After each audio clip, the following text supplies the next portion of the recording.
Alright, welcome everyone to the next episode of our in-game trade-only playthrough of Pokemon Shield. So in the previous episode, we travelled back to take on Raihan. So he was the 8th gym leader, so now we have completed the gym challenge and have qualified for the Champions Cup, which is essentially Pokemon Sword and Shield's version of the Elite Four, which is just a different version of it, essentially. And we are going to be spending this episode traveling over to where that area is. So let's just get through this cutscene first.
Alright, so that's where we're heading, to Wyndon. And I imagine we might have someone there waiting for us at the train station.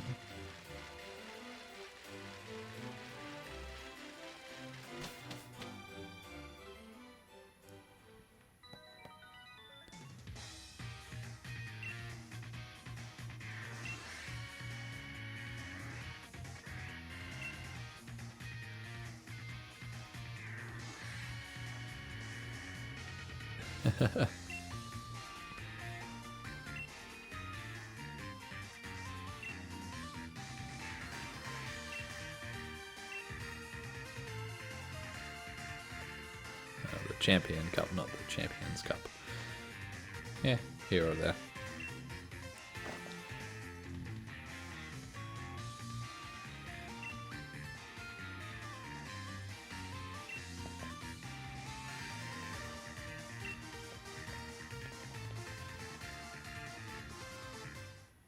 Alright, here we go. So this is interesting as well because I think this is the first game not to have like a proper victory road. So normally a victory road is a check on your ability in the game. So yeah, go back to red, blue and yellow for example. Victory road was actually pretty hard to get through with all the trainers and stuff in there, so in order to get there you had to go through all the badge checks anyway. So if you didn't have all the badges it wouldn't let you enter Victory Road, and then you needed a number of HMs. This is a little bit different, where you still have to go through an area of trainers, but it's not like a dark cave sort of thing. So yeah, we'll just work through here. There'll be a couple of cutscenes, I'd say, but shouldn't be too bad. Couple of battles. I also did some reading about the last two in-game trades that we have. So last episode we did look at one that involved Galarian Obstagoon for a Cantonian Mr. Mime. Unfortunately, we can't evolve Galarian Linoon into Obstagoon. Oh, geez, there's a Mr. Rhyme there. But yeah, we can't do that trade until the game's finished because it doesn't unlock the night cycle until the game's actually beaten. And the other trade is a Frostmoth, I think it is, the evolution of Snom, for a... Oh, this is interesting. Nice. Fairy against Fairy. So yeah, we can't do the other trade, which is a Frostmoth for a Duraludon, which is what we faced with Raihan. Raihan had him as the last Pokemon which Gigantamaxed, which we took down fairly easily. But yeah, we can't do either of those two until we finish the game because they both require evolution during night, and the night cycle doesn't unlock until we've beaten the game. But thinking about it, I'm happy to continue with the team that we've put together here. We have had 7 trades altogether. We ended up putting Candy Floss, which was, I cannot remember its name at the moment, Cottony, I think, into Super Fang. Let's have a look.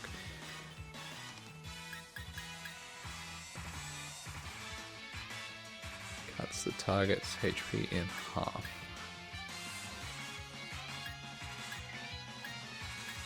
Yeah, we'll get rid of Bite, sure. But yeah, so we can't do either of those ones, which is fine. I think our team that we've got here, I've come to like them. I would have probably swapped Cash out for Duraludon, however you say it. I'm probably mincing my words there, since it would be a good addition to the team. But since we can't have it, it's just what it is, and we move on. So at least we won't spend time trying to evolve it. I'm not sure whether after we beat the game I'll go through and do them. Maybe I'll just do it so that we've gotten all the in-game trades complete.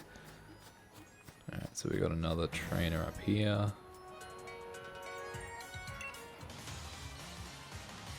And yeah, so we do have more content after we beat the game with the 2 DLC packs to go through, I guess, the Isle of Armor and the Crown Tundra. So we do have the option to continue those trades and run with those Pokemon if we really wanted to. I'm not that fussed about Cantonian Mr. Mime just because this actually could be bad.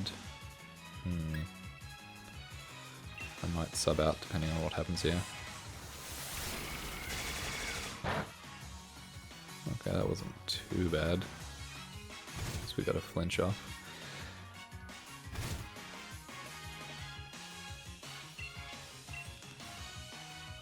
And there are a number, I think I mentioned this previously, but there are a number of trades that we can do. Damn, nice with the flinches. That we can do in the Isle of Armor. I don't think we'll go through with them just because there's so many of them you can do, and I feel like, oh look, it might have been worse if we'd done the Isle of Armor earlier in the game, because then that would have really tipped our hand. I feel like the team that we've got already made the game fairly easy to play through. I might be jinxing myself here and might find the Champions Cup really hard. But yeah, I think the team that we've got here is fairly decent. It's very well rounded. We probably could do with having Cottony on the team just for a bit of grass coverage, but I think we'll be alright anyway because we aren't really that threatened from water unless we come up against Nessa again. And I don't think any of the other challenges that we come across from memory have any major water types. Wow, Air Slash is doing really good with the flinches.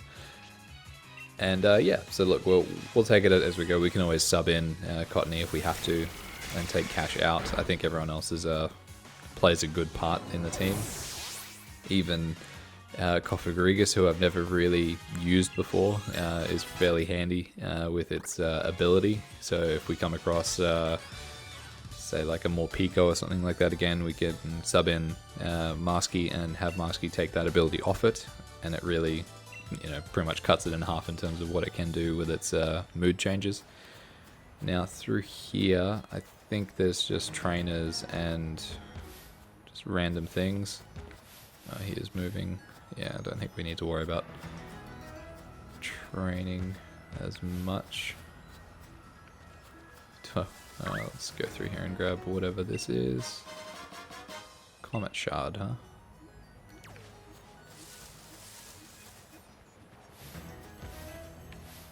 Yeah, okay, we'll take the Postmaster here.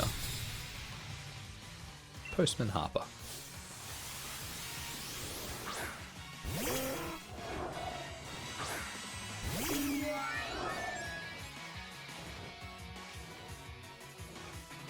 Oh, good.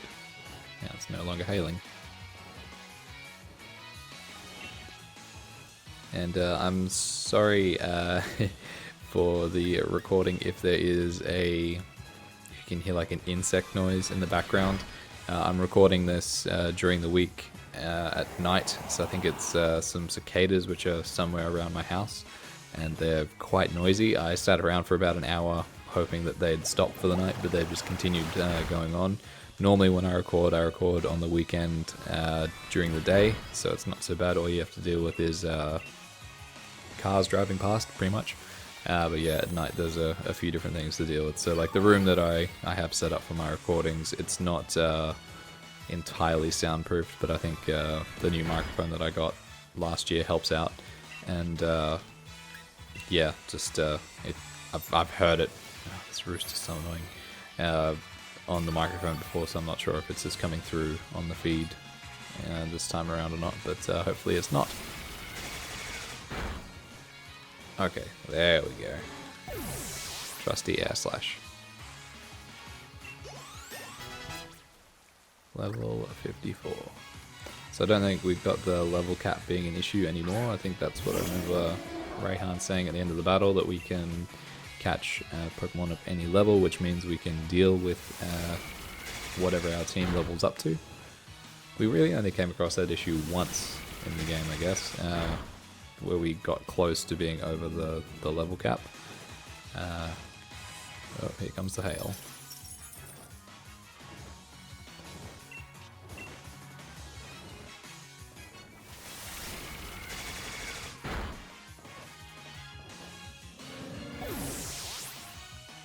Quite fitting that he'd use flying type. It does make sense for a postman. It's very Harry Potter style to be using an owl.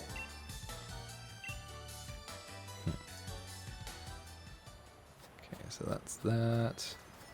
Go through here. Let's not get caught by any of these guys. There's a Snova. Whoa, Beartic. Okay, these guys are going to be unavoidable. So yeah, it does sort of have a victory road design to it where there's heaps of trainers that you can battle, and decent evolutions around evolved Pokemon, like Beartic back there. Just with the added annoyance of having a hail environment. I guess Sandstorm's probably just as frustrating. Let's heal up first. I really do like this Togetic, or Togekiss, sorry. It is quite nice. Oof, that wasn't nice though.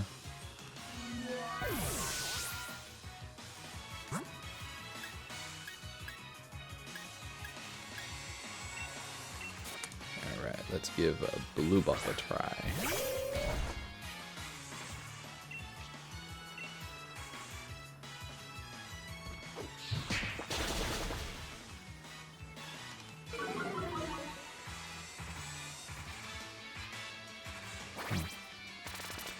Interesting choice.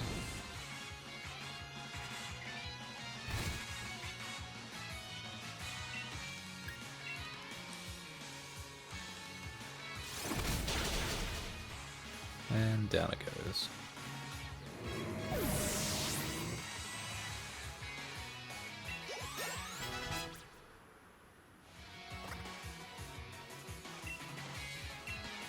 Ooh, play rough, huh?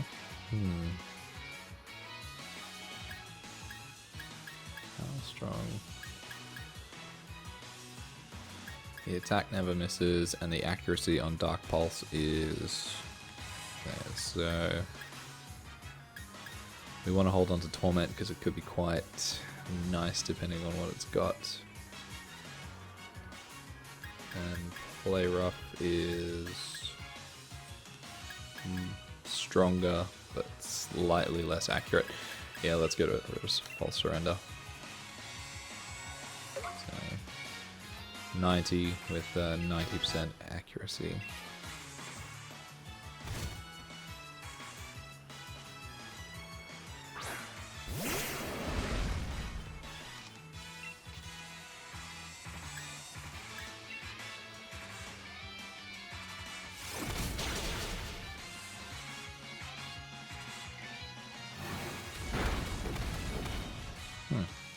feel like this is the first time I've seen Bulldoze used in a main series game. Like, it's a move that I come across quite a lot in Pokemon Go. Maybe I just haven't really paid attention. I feel like I know a lot more of the moves now, thanks to my Pokemon Go experiences. I don't think Pokemon Go shows like the amount of time invested, but if it were to be put up against anything, I think it'd probably be the Pokemon game that I've dedicated the most time to.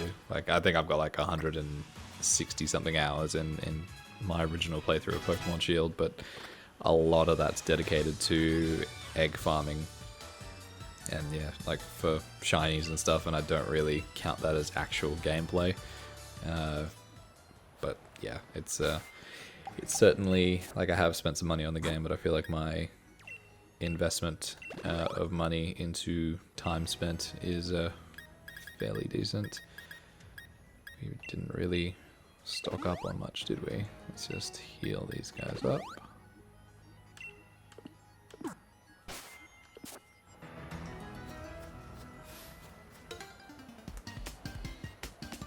That's actually one problem that I came across in Pokemon Go as well, actually. I was playing last weekend, which, while I'm recording this, it's probably I'm recording this before the Gibble Community Day. So the weekend prior to Gibble Community Day was the end of the Legend Y event, which had a lot of involvement from Team Go Rocket. So I spent a lot of time grinding against the Team Go Rockets and their leaders, Cliff, Arlo, and Sierra. But then I found myself at the point where I was almost out of potions, like in terms of revives and hyper potions, super potions, and I guess regular potions. The best way to get a lot of them is to do raids, because they give you that as a base reward before you come into the encounter. But I hadn't been doing many raids. I did a whole bunch of Yveltal raids. Like, I went absolutely nuts with them, because it was my first legendary that I encountered after hitting level 40 in Pokemon Go. But I decided to stop because I was trying to go for my 100% IV, but the closest I got was to 96%, and I just took that as a hint to the fact that I wasn't going to get there. And so I'd stopped, and yeah, I was nearly out of potions and revives and all that, and you look at the shop where you can buy stuff, and you can spend $2 on like 8 max potions, which is pretty expensive. I'm not sure if that's picking up on the microphone as well, but my Greyhound's just decided to get up and have a drink. Decided it's a good time to do that, so that's not me drinking. But yeah, so it's frustrating, because I think the one thing that... There are a couple of things that I'd suggest for Pokemon Go in order to improve the overall gameplay experience, but I think one of the things they really should allow people to do is to have, like... I think they're looking at changing certain things with Pokestops, so this might not be like out of the question later on, depending on what they do with just traditional stops, but allow like a Pokemon Center stop to open once a day, and you can go in there and heal up all of your Pokemon, because especially like I've got a fairly massive storage. Like, I think I've got like 2,200 slots at the moment, and like a lot of them are taken up by some... I do use quite a wide variety of Pokemon in my battles, but looking at how many I had fainted, like I've restored them all now because I did some more raids, because the Reggies have come out and I haven't played before when the Reggies were out, so I've been doing a couple of those, so I'm back up in terms of being stocked up with revives, and you get revives from Pokestops and all of that anyway.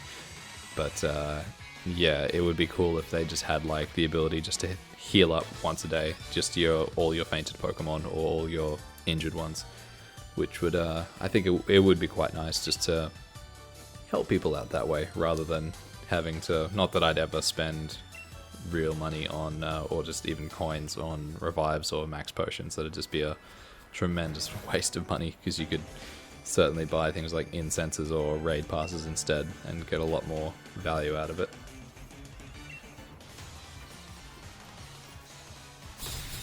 Huh, these people again, huh?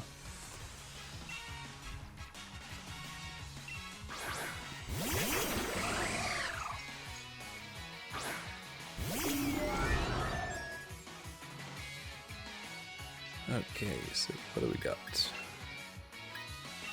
You against you, and that's Dark Pulse, the Clink Clang.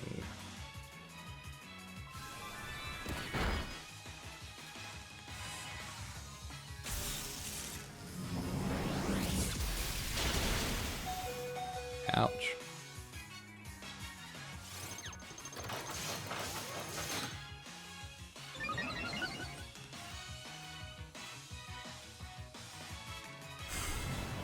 But yeah, I'm really looking forward to the Gibble Community Day. It's something I'm certainly going to go very hard with, because I don't actually have a Garchomp yet, because Gibbles are quite rare in the wild at the moment.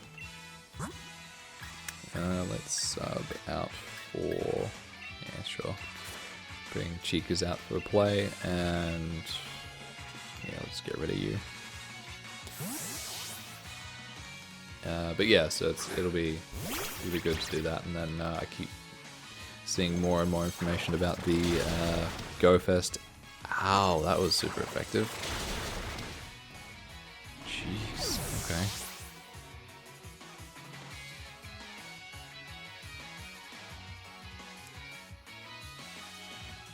Huh.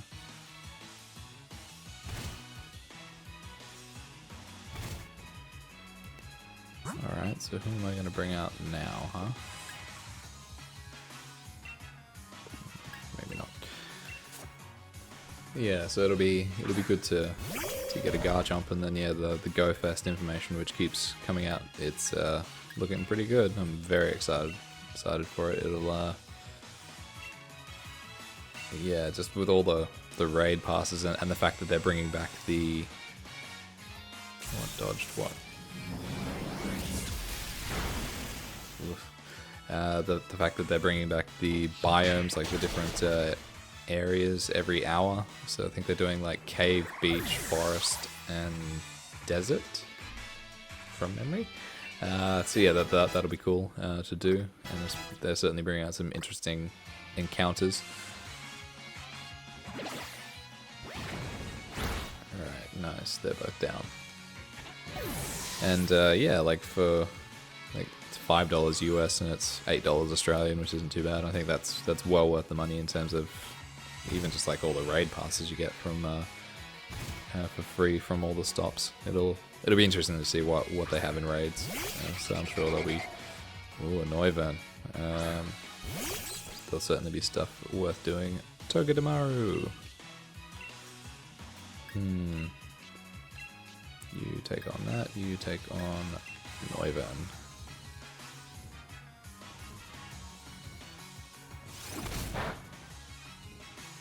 Not very effective.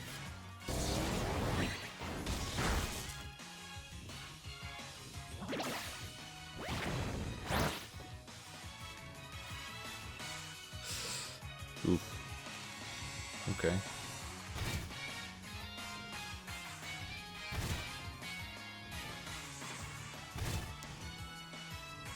Oh yes, everyone's getting hit by the hail.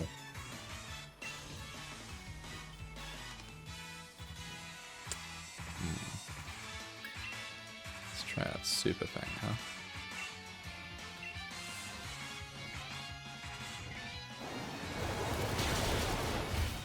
Never mind.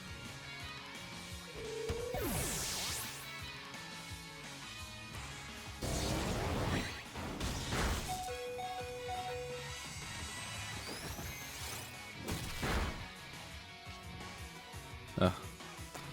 And down he goes as well.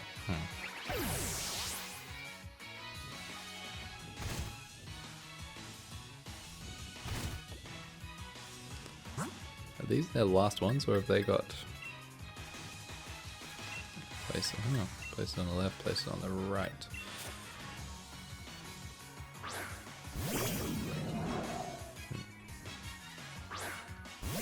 I'm hoping these are their last two, but I feel like that's, yeah, good. Yeah.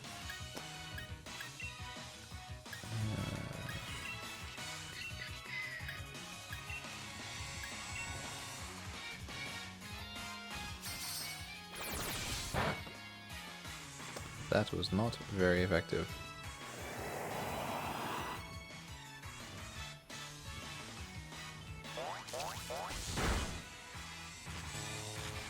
Oh no, paralyzed.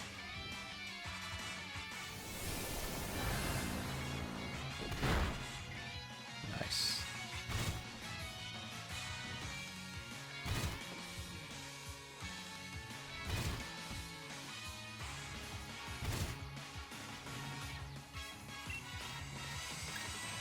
Alright, let's do this one more time. So even if we don't land the hits, the hail will get them. Unless we faint altogether. Surely we won't. Thanks for nothing, Cash.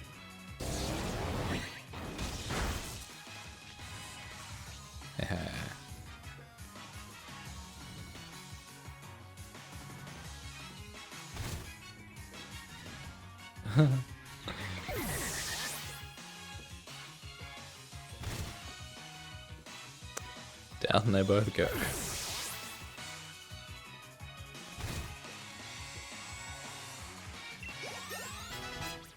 Well, that was anticlimactic.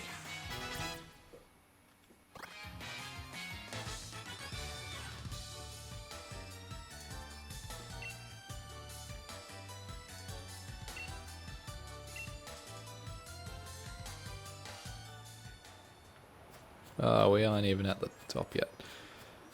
Hopefully there's no one up here. Good, there's not. Alright, here we are at Wyndon.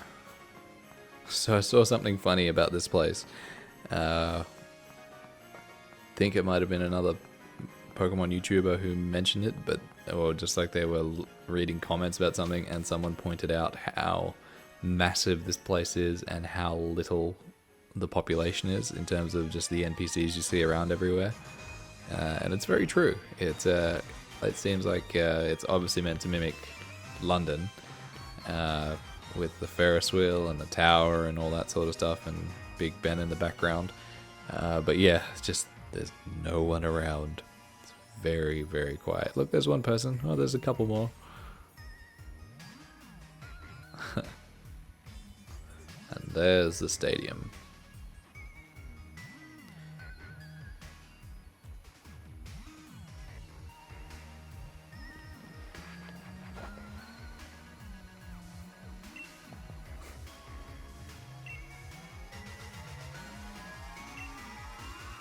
Yes, I'm sure you are, Hop.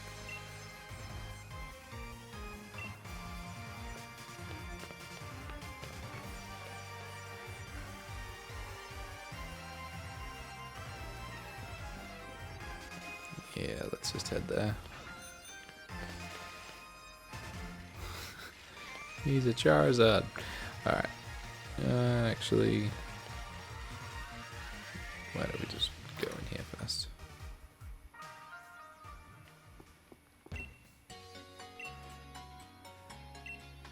Heal up and stock up on some revives and some potions. However, I feel like after every battle you get healed up automatically anyway, so I don't think we'll really rely on them that much. Like, I can't see myself really using them during battle.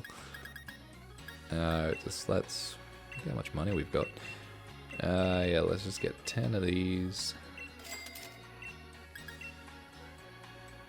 And yeah, why not 10 of these?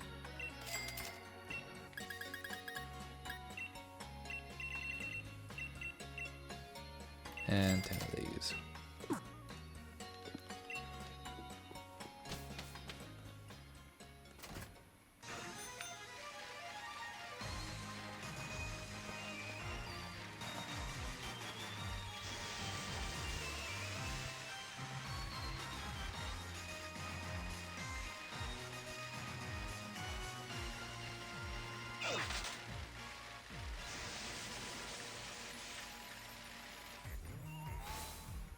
And here we are.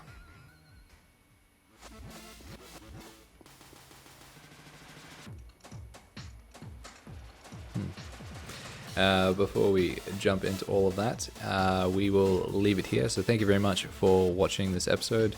Next episode, we will be back with, I believe, the start of the Champions Cup. There is some other stuff which goes on in this town as well. and yeah, just more storyline developments and all of that. But we will get to that in due course. So thanks for watching. Keep an eye out for the next one. Be sure to check out the Pokemon Snap videos as well, and I'll see you guys later.